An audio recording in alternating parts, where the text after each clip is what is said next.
Well, welcome everybody. You are in the right place for the Forest Carbon University presented by the Forest Landowners Foundation. We're just gonna wait a minute and let everybody join us, and then we will be underway.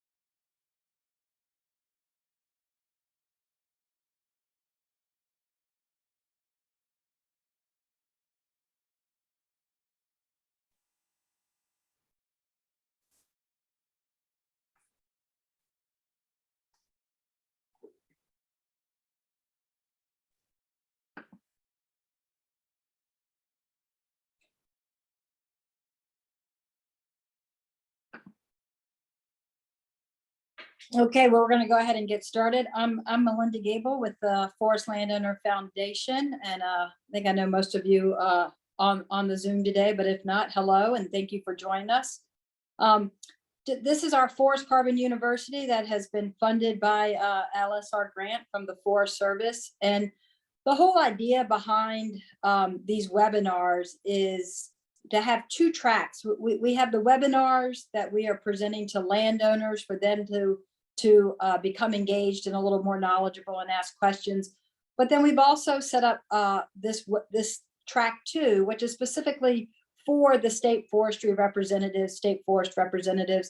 You know, we know you're receiving calls and you're engaging or are trying to have answers as well and understand this ever-changing and very dynamic emerging market where the spotlight is really on this right now. So the purpose of this webinar today, specifically in the next couple, are to allow you one-on-one time with the carbon market providers. We know there's been a lot of, we've held them ourselves, the Forest Landowner Association, at our conferences. We know SGSF has held them and the states are holding them, where you do get to have presentations by the market providers, but they often, you know, that they end without timing for questions. And so what we've done, based on the survey that we sent out both to landowners, but specifically to state forestry commissions, was ask you questions about, okay, you probably have some knowledge, but what else do you need to know to feel a little more confident or to be able to answer and field questions from your forest landowner constituents? So with that in mind, we've worked with the different carbon providers that you're going to get a chance to interact with. And today it's with Anew, and we have Tommy Elder, who's going to do the presentation to really get into those details of the questions that kept coming up from forest landowners, and perhaps you're seeing these questions as well or wanting to know more about that.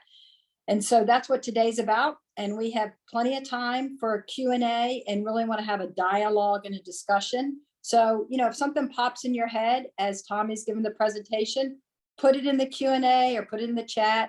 And then we will be sure to address that. So with that, I'm going to turn it over to Tommy. Tommy, thank you so much for your presentation and being with us today. Thank you so much, Melinda. Thank you so much to the Forest Landowners Foundation for putting on this webinar series.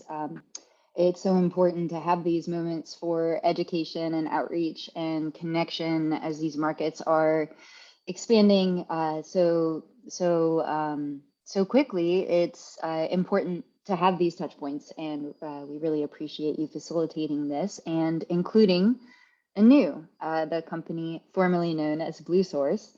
And really enthusiastic to have all the participants here today.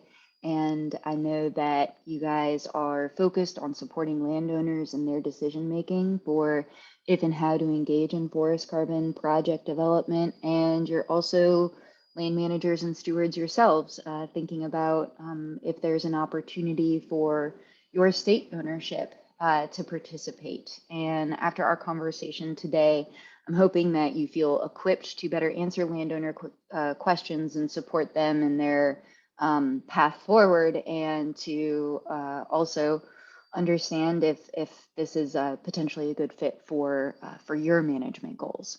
So yeah, I'll really try to get focused on details pretty quickly here and leave a lot of time for questions. And I know that this is a group that has heard a little bit about forest carbon markets already, and that there's an appetite to talk specifics and to understand, not just who our company is, but the exact services we provide, what project development looks like, what some things are that landowners should really have at the forefront of their minds when thinking about a potential transaction, and then what those transactions really look like and what our contracting kind of policies are. So I'm going to share all of that. And before I introduce my company, I'll take a moment and introduce myself. My name is Tommy Elder, and I am the lead for forest carbon origination at Anew Climate, and I focus on the United States. And before that, I was the Director of Investor Relations for the Forest Land Group, which is a large natural forest management focused TMO based in North Carolina. And prior to that, I spent about 6 years working with the Forest Service on public-private partnerships to facilitate investment and stewardship of public lands. So I've sat where you are and understand many of the considerations that you have when thinking about market participation. And there's a lot of them. So I'm really excited to work for Anew, and the reason is because our company really specializes in bringing revenue to landowners who do sustainable forest management. And I think that we've been around and have a track record for over 20 plus years of doing just that. And it's earned us many accolades, and our success is really driven by a couple of key differentiators. The first is our forestry expertise. We have a team of 26 plus professional accredited foresters that design specific approaches per region to inventory design, modeling, and we are constantly upgrading those processes with best available technology and science. And another differentiator is that we are owned by the TPG Rise Fund. And why that's relevant is that this is the largest private equity fund in the world focused on climate change mitigation as an impact investment. And so their interests, our interests as one of their holding companies, and your interests as a landowner and the public's interests overall are aligned in that we want to work together on high integrity, high quality carbon benefits that are additional, durable, permanent. And we've done that across our 90 plus projects that we've developed in the US and Canada. And that includes over 4 million acres enrolled in forest carbon markets through projects we've worked on. And many of those acres are in the Northeast, in the Great Lakes, and in Appalachia. And we are really focused on expanding in the West, Pacific Northwest, Southeast, and Alaska. We have some great partnerships in those locations already. We have some wonderful relationships in the pipeline. And so this map, even after this year, is going to look a lot different. But we're looking to grow, and we need your help. And here are some partnerships that we want to just highlight. And the reason for these, all our partners are great, is we just want to show the diversity of landowner types that we work with. So we're very proud to support multiple state and county and township and just public landowners at various scales. And we're also happy to support private industrial, private family, and conservation focused land managers. We learn something new from every transaction and partnership, and we look to incorporate those lessons learned into the next one. And so that means that with every project, we're a better company. So we look forward to hopefully exploring a project with you and any landowners that you support. And another key differentiator that Anew brings to the table that I want to highlight is our commercial team. Our commercial team is incredibly sophisticated and able to navigate these rapidly changing markets I mentioned earlier. And part of that is because another Anew differentiator is we are very much focused on forest carbon project development. It's the key revenue driver in all of the different project types that we develop. And Anew develops over 20 plus different carbon project types. So that includes renewable energy, it includes natural gas, it includes regenerative agriculture, transportation. And what that means for you is, and for the landowners that you support, is that we have a really wide breadth and depth of relationships with carbon credit purchasers. And our network of buyers means that we get premiums for the partners that we work with. And we are looking for partners that are managing forests that are large, that are in a natural forest management regime, that are in a long-term management cycle, and that have significant co-benefits. And the reason that we look for those significant co-benefits is really twofold. And first, it's that those co-benefits, the management tactics for watershed enhancement and the management tactics for habitat stewardship are the very same that drive carbon outcomes. In addition to that, buyers of forest carbon credits pay premiums for that nature-based solution because these carbon credits are pretty efficient from a dollar invested to carbon outcome standpoint. And you get a lot more when you buy a forest carbon credit because you get that local rural employment, and you get watershed enhancement, and you get habitat stewardship. So buyers are really interested in the story behind the carbon credits, and forests have that in spades. So these are the types of projects that are a really good fit for Anew. And when I say large acreage, our average project size is 20,000 acres, and we have a minimum of 3,000 to 4,000 acres. That is, and that's because that project size is really just the best fit for our skills and expertise. And our expertise spans both compliance and voluntary carbon markets, and multiple registries. So we've worked with more than 3 registries, but these are the 3 registries: the Climate Action Reserve, BERA, and the American Carbon Registry, with which we're most familiar.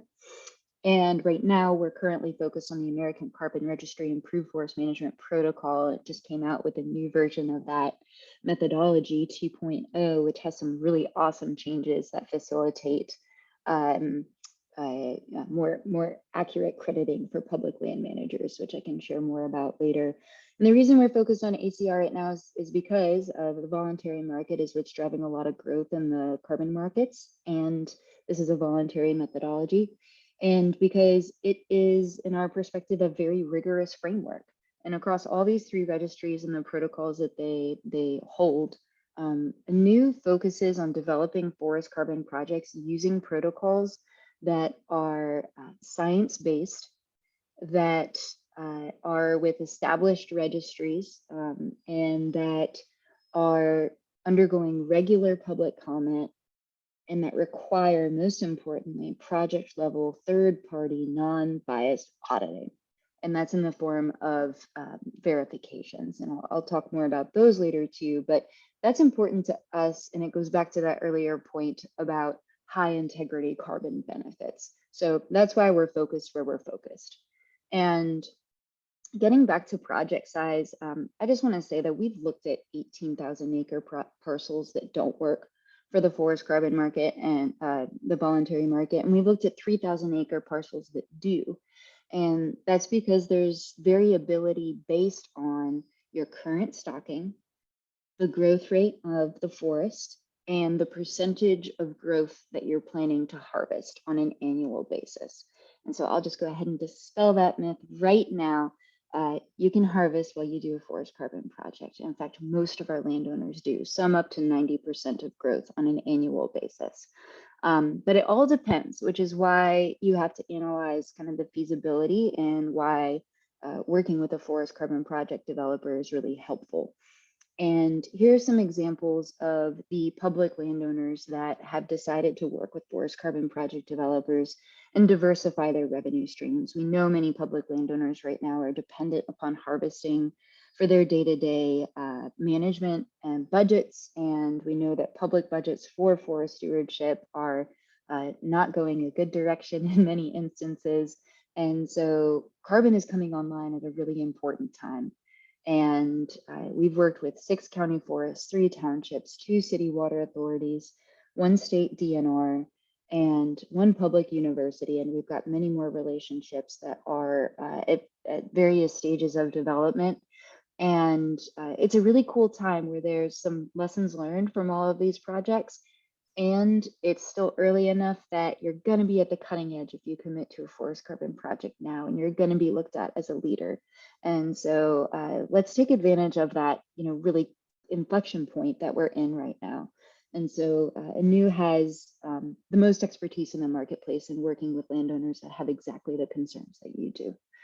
And our services are helpful for those concerns. And so what we do is a three-step process to develop a forest carbon project with Anew. And the first is to analyze the feasibility and to see if a project is possible. The result of the feasibility study process is that we understand both from a carbon credit perspective and a revenue perspective what's possible on your ownership. From there, we go into actually developing the credits.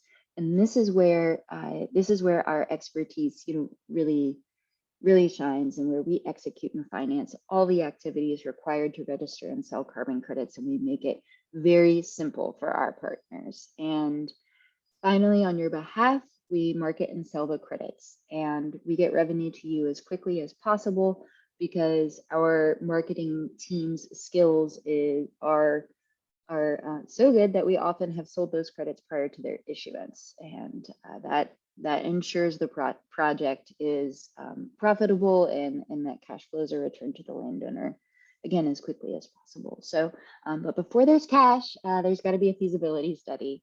And so the first step to one of those is to simply give me a call, and we'll have a conversation, and I'll have some questions for you and for a landowner.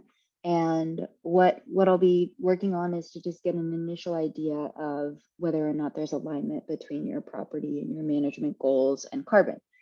And pretty quickly in a conversation, I can get a feel for whether or not data gathering as a next step is mutually interesting. And if so, I'll send a follow-on email with a mutual confidentiality agreement and some things, some data requests. And namely, the two most important things that we need to know where your property is, and that can be through GIS or aerial photographs with boundaries drawn or clearly delineated. And we need to know any legally binding harvesting restrictions, because part of a high integrity carbon credit is that it wouldn't have happened in the absence of the project. And so if there's a limit on harvesting on an acre, you can't get credit for not harvesting and generating carbon. So we have to be really focused on that. So we need those two things. We ask for a bunch of other stuff, and if we get it, it allows us to be really accurate, but that's what's critical. And then the third step is that we actually complete the feasibility analysis. And here we're going to estimate carbon stocks. We're going to estimate credit generation by projecting growth and subtracting a percentage of growth that's going to be dedicated to an annual harvest. And then we'll think about all that in the context of what we understand to be market dynamics and potential pricing. And we'll sit down and have a conversation with the landowner or with you after that, and simply share, here are the results, here are the assumptions behind the results, here's how much we project the landowner to be taking home after a 10 or a 5-year contract. And then we'll propose a partnership structure for that project. And so if it looks good, we go into credit development. And the first step of credit development is finalizing the contract between Anew and the landowner. And this can go anywhere from 1 month to 6 months, depending on the speed with which lawyers email and such. But I'll just mention that all those projects that we've worked on, it just means that we understand the terms that help make things smooth for all parties involved. And so our contracts really work, and we try to make them as straightforward as possible. From there, after contracting, we list the project with the registry, and that just lets them know the general location, size of the project proponent, etc. And then we get into the 3 key steps of forest carbon project development. And these are the most time intensive, the most expensive, And where it's most important to have our help and where we really lead on the project development process. And so the first there is the forest carbon inventory. And we're going to go on site and get a full picture of the total biomass and therefore carbon on the ownership. And then we go into modeling and documentation, where we project the amount of credits that you can earn from maintaining that current carbon stocking. And we also project the credits that you can earn from sequestering additional carbon by harvesting a percentage of growth. We document all of that, we send it to a verifier, and the verifier comes on site. So that'll be the second time that we have boots on the ground on the property. And well, at least the second time. We'll likely visit more than that, but and they'll look at a subset of the plots from the inventory, and they'll look at all the models and make sure that the amount of carbon that we say is there is really there. And we go into a technical review where there's Q&A with the verifiers and the registry. And then the project gets registered if everything's approved at that point. And very quickly after that, usually about 1 week, you're issued credits. And monitoring and management is ongoing. And overall, between contracting and cash to the landowner, we're looking at an 18 to 24 month process. And more towards 24 months these days, simply because this industry is not immune to the supply chain slowdowns that are affecting the world right now. And so we'd like to be conservative in our estimates and sort of point landowners more toward that 2-year mark. And I want to take a moment and really hone in on these 3 key steps. And so it's, again, the forest carbon inventory is our first step after listing. And what Anew will do here is we'll take a very close look at the property and the forest cover type, and we will build a inventory grid that is a CFI style, continuous forest inventory style grid with permanent plots that is specific to your property. And at those plots, we'll take a huge variety of measurements, way more than you would take in a merchantable timber inventory.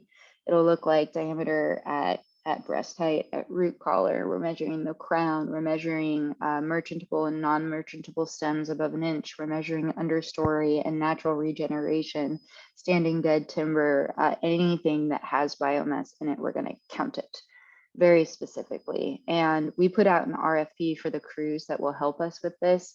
And we generally put out an RFP to 3 or 4 crews per region. We have about 25 different crews that we work with, and we're constantly training new ones every year. And if you have a crew that you want us to work with specifically, we'll still do the RFP so that we do a little bit of price discovery, because controlling project development costs is very important to us. And we'll be on site for that inventory because of the level of technicality. We want to make sure we're there to guide, to support that crew, and to do some quality assurance. And that needs to be repeated every 10 years according to the protocols that we work with. And then we go into modeling. And from there, there's 2 things that we need to model. And that's because there's 2 real ways that you can earn credit in a forest carbon project for carbon. And the first is by protecting current carbon stocks, and that earns you a conservation credit. And the second is by sequestering additional carbon, therefore removing it from the atmosphere, which is a removal credit. And so in the modeling stage, we will project the total amount of crediting the total project for the 10 years that will work together. And that starts with projecting the removal credits. And we do that by modeling the forest's growth and then subtracting the percentage of growth that will be harvested on an annual basis based on, whatever percentage that we agree on together. And we'll put an estimate for that in the feasibility study, and then we'll refine that percentage after we do the inventory and get a better understanding of current stocks. And then from there, we have to calculate the conservation credits. And so we do that by building a baseline, a hypothetical alternate scenario in which another landowner owns the property and is harvesting it to its legal, financial, and operational maximum. And however much carbon they're taking down on the forest on an annual basis, you compare that against what you're committing to, which is maintaining the current carbon stocking, and that delta is a conservation credit, and you can earn these simultaneously. And then once we know how many credits we're talking about, then it's time to go to the verification. And we bring a verifier on site. Again, we give them all the results from our inventory, all the documents from the modeling. They do an on-site check, and that's what really adds to the scientific integrity of our project development. And that needs to be repeated every 5 years. Here's a visual representation of what I was talking about earlier, of the 2 ways that you can earn forest carbon credits. So if we take an inventory and we arrive at an amount of total carbon stocking on the forest, that you're starting from here, we build that hypothetical alternate baseline scenario, and that's this blue line right here, going from left to right. And that shows us, what could happen. And this blue line, these blue triangles are, the quantification of that not happening, and you get credit for that. And then on the opposite, you are calculating removals by growing the forest forward. So it's growing every year. You're only harvesting a percentage of growth. Some of that growth is staying on the forest, which is that black area here. And all of that you get to count as carbon removed from the atmosphere and a removal credit. And then another important part of crediting is the buffer allocation.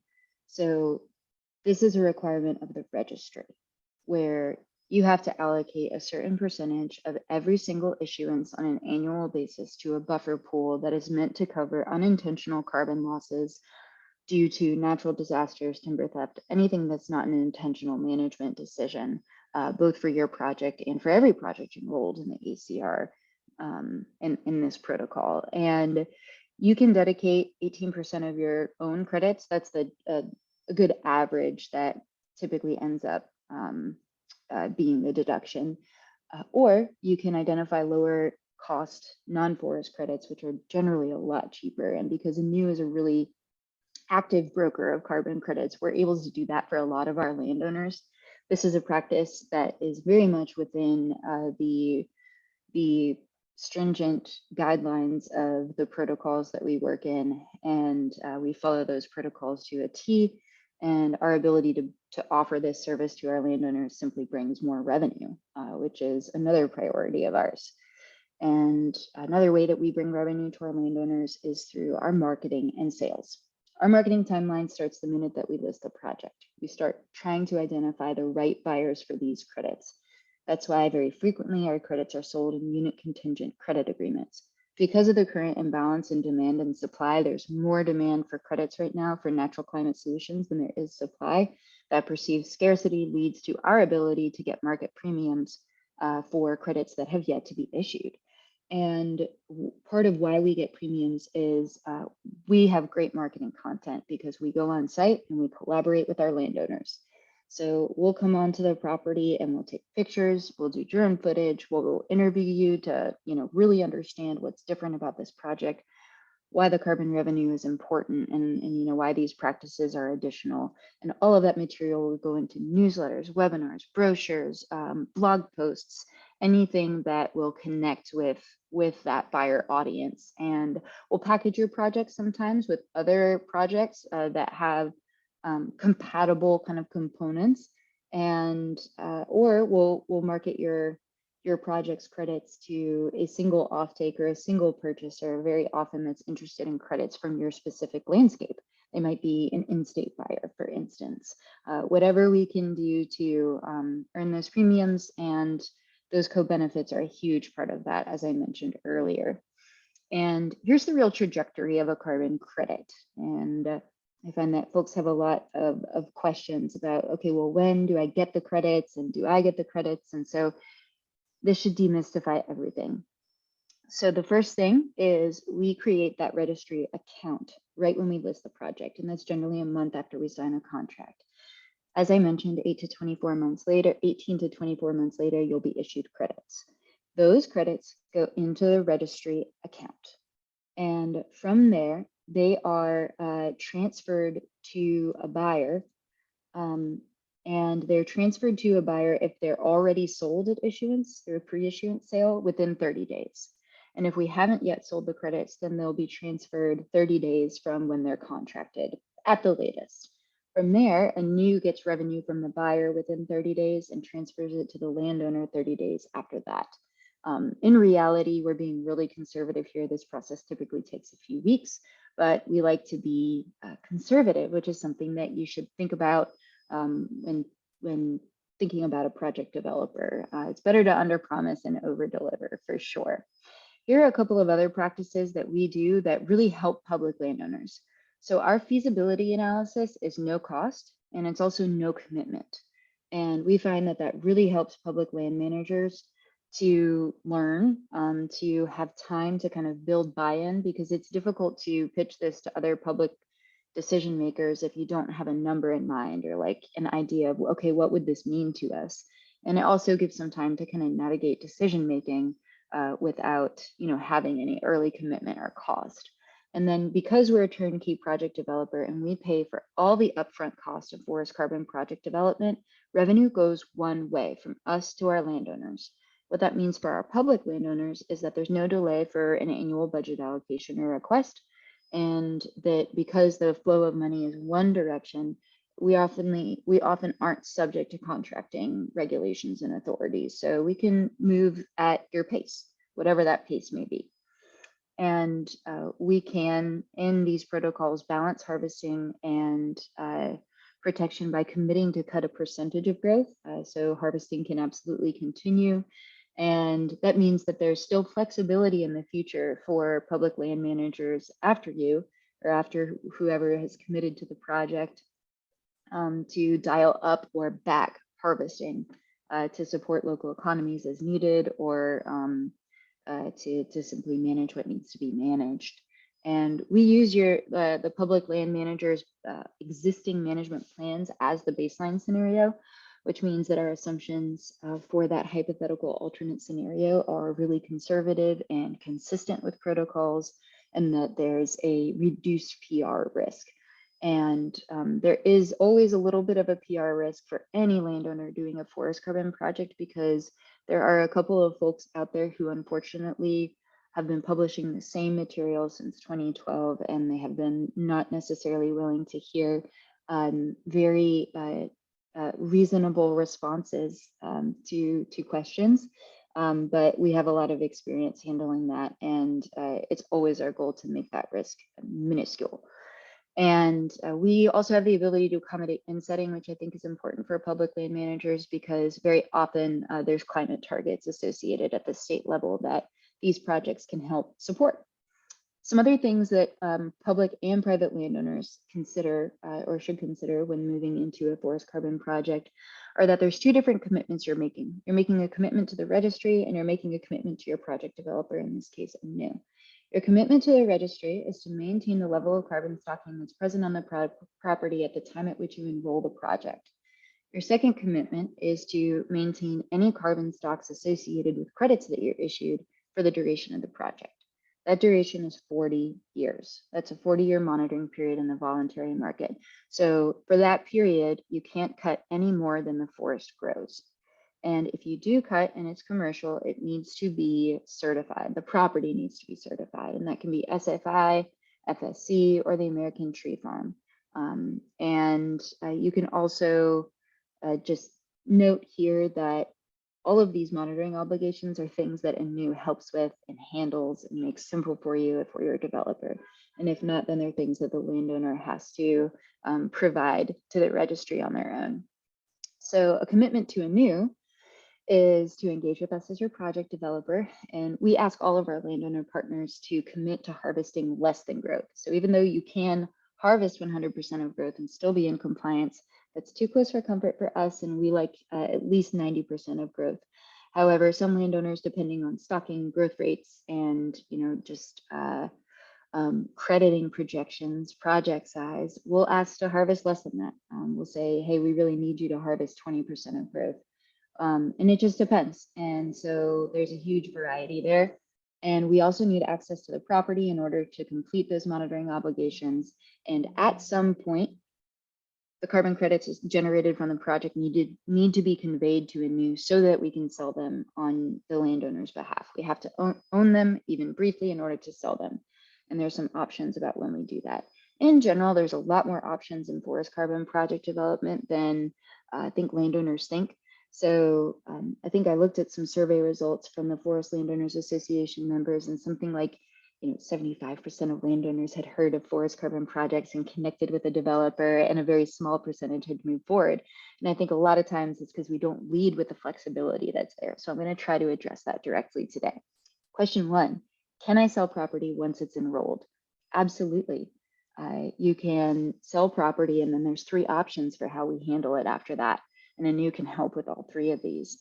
The purchaser of that property can continue with the project as a part of the project that's already existing, or you can debit credits out of the next issuance that sort of ameliorate any impact that those acres leaving the project have had, or you can replace credits by purchasing additional credits, which I mentioned we can do often by identifying lower cost credits than those that were generated by the project. So that's a yes. Number 2, can I develop property once it's enrolled? Absolutely. And you do not need approval to develop portions of the property. That's not required. And what I really like to highlight is that your commitment to harvest a certain percentage of growth is property-wide, and your commitment to maintain a certain level of carbon stocking is property-wide. And what that means is, for a large project, let's say it's 50,000 acres, if you want to and need to intensively manage or develop 1,000 acres of that, the growth on the 49,000 remaining acres can kind of carry the day on an annual basis. So that's another important thing that we need to highlight here, is that with scale, you get flexibility, and a couple of other things that I'll talk about next. But the only important thing with any change in carbon stock on an annual basis is that it's tracked and reported, and that it's within any commitments that you've made to either Anew or the registry. So can you continue to harvest? We've covered this. Yes, sustainable forest management is absolutely aligned with forest carbon project development. And as long as those harvests that are commercial take place on a certified property, you are absolutely within your commitment to both Anew and the registry to harvest, provided you don't go over a certain percentage of growth, if that's something that we've agreed to. Can I enroll a portion of my property? This is another question we get. And guess what? The answer is yes. So you probably knew that by this point, but you can enroll a portion of your property, but this comes with a couple of things. One, likely an additional percentage or 2 that we need to allocate in terms of your annual buffer pool, because there's going to be some consideration for leakage. If you've got half of your property enrolled, it's possible that you're going to increase harvesting on the other part of the property, and therefore the forest carbon project isn't additional. It's called leakage, and we need to account for it. So that's something to mention. And then larger projects, they get that site level flexibility. That's something you get with scale. And the other thing you get is cost efficiency. And so if you enroll the entirety of your property, the costs that I mentioned, those really expensive steps, inventory monitoring, verification, those costs are not proportional to project size. So they don't decrease that much proportionally with a smaller project compared to a larger project. And so dollar for dollar, it's more efficient to have that scale. Our project terms, our contract terms, also incentivize scale. And so last question, can I decide whether or not to own credits? And yes, you absolutely can. So very typically, in the large majority of our contracts with partners, we will own the credits at the time that they're issued so that we can directly sell them to a buyer. And what that does is it helps our landowners, and it makes it simple for them because they never have to record the credit as an asset on their books until they receive revenue from the sale of that credit. And it's much easier tax-wise to deal with revenue than it is to deal with an asset and then revenue from that asset. And so that's something that streamlining really helps, and that we deliver that service. But we also, if it's important to the landowner to own the credit, we can simply take ownership of the credit concurrently with sale to a buyer. So we can be flexible on this front too.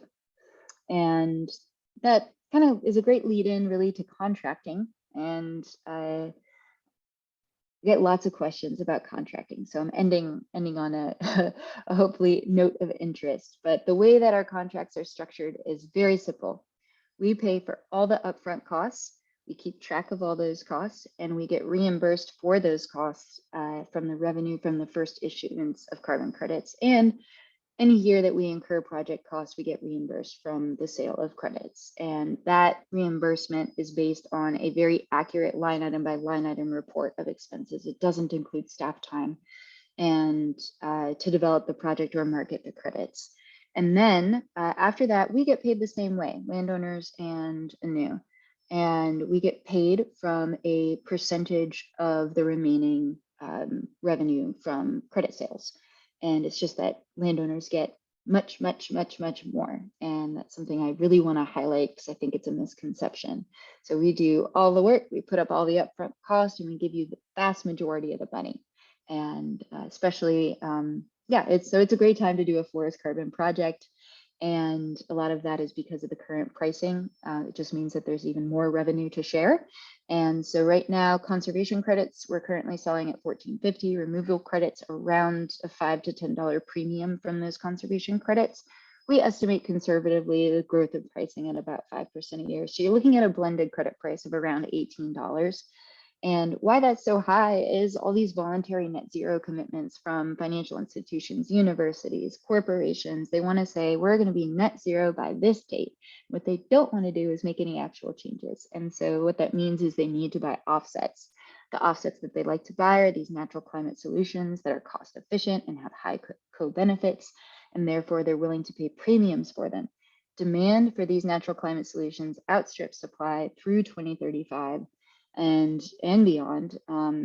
And something else that I want to highlight is there is a lot of market uncertainty right now. And in the face of that market uncertainty, while other investments have had huge fluctuations, what we've seen from forest carbon is steady pricing. We've seen a small decrease in the pace of credit purchasing, but all that demand is still there. And now in Q3, as sort of markets have overall stabilized, we're seeing that transaction pace pick right back up and the price growth pick right back up. So I did want to highlight that because we get questions about that too. And what we get the most amount of questions on is where I'm going to end the presentation today, which is landowner revenue. How much can our landowners or can we expect to make? And the answer is variable. It depends on the project size, the stocking, the growth rate, the harvest levels, and where you are. To some extent. And so I put together this analysis with our implementation team, and what it represents is a 10-year average of how much landowners are taking home in certain regions. And that means it's net project cost reimbursement and it's net Anew profit sharing per acre per year. We used flat blended credit price of $18, which means it didn't incorporate this analysis any price growth. So it's very conservative because prices are growing and absolutely going to keep growing. So you can see here that across a couple of our key regions of operation that there is some variability, both within the region and among the regions. And you can also see that many of these dollar amounts per acre per year are highly competitive with current timber markets. And because you can harvest and do carbon at the same time, oftentimes this carbon revenue is simply additive. And so hopefully these are amounts that are compelling to your landowners and compelling to you. And that will result in lots of questions and you giving me a call, which I hope we get a chance to connect and talk more about some of what you're considering in terms of helping your constituents engage in forest carbon markets and helping your public lands derive revenue, much needed revenue from sustainable forest management. So I'd love to help you with all that. And thank you guys very much. Thank you so much, Tommy. That was fantastic. Really appreciate all that great information. I encourage everyone who has questions to put them into the chat or into the Q&A. This is now a great time to be able to ask Tommy any questions that you have, or bring up things that you want discussed further. But to kick it off, I'll put a question out there, Tommy. This one got some good discussion yesterday. You've put out there that kind of 3,000 to 4,000 acres is where you really look in terms of the minimum acreage for projects now. How do you see that changing in the future, and what factors might change that? I absolutely think it's possible for that to change, and factors that will cause that to change are pricing. It's already changed in the past, couple of months. I started with Anew in February, and at that time we still had the 5,000 acre minimum, and we've been able to adjust our minimum acreage size because of price growth. And a couple of other things that might impact that are simply innovation. Anew is working hard to think about leveraging technology in ways that we can help onboard smaller landowners. And just because you are under 3,000 acres does not mean that you are a small landowner by any stretch of the imagination. And we totally recognize that. It's just smaller than our typical, partnership size. So we're looking at how to aggregate. Current protocols and methodologies allow for putting multiple landowners in one project. And they also allow for developing a project and then adding acres over the first 5 years of the project. And so we're thinking about how to lean into that and how to streamline contracting. And we very much, are interested in that. And so happy to talk through any ideas there too. So thanks, Susie. Great, thanks for that. You talked some yesterday. I know that for those that are doing commercial harvesting, there's a requirement for certification. With public lands, that's probably not going to be as much of a factor, but there may be some harvesting on public lands anyway. So would the certification, if it's not commercial harvesting, not be a requirement? If the harvesting is not commercial, there is no requirement for certification. Okay, great. And again, I encourage you to put any questions that you have into the chat or into the Q&A so that we can bring those to Tommy.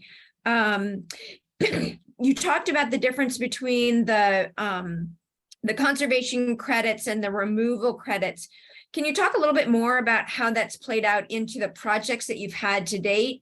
Which way have a lot of them been more on the conservation side, on the removal side, and how that's played out for the landowners that you've been working with? That's a great question. It totally depends. A property whose forest carbon and forest is really, really highly stocked is going to have a lot more conservation credits typically than removal credits. A forest that maybe has been heavily managed and has a lot of potential if harvesting slows down to accelerate growth, that's going to see a lot more removal credits. And so it depends on the history of the management, on the ownership, and it depends on the harvesting level agreed to over the course of the forest carbon project. Okay, great. And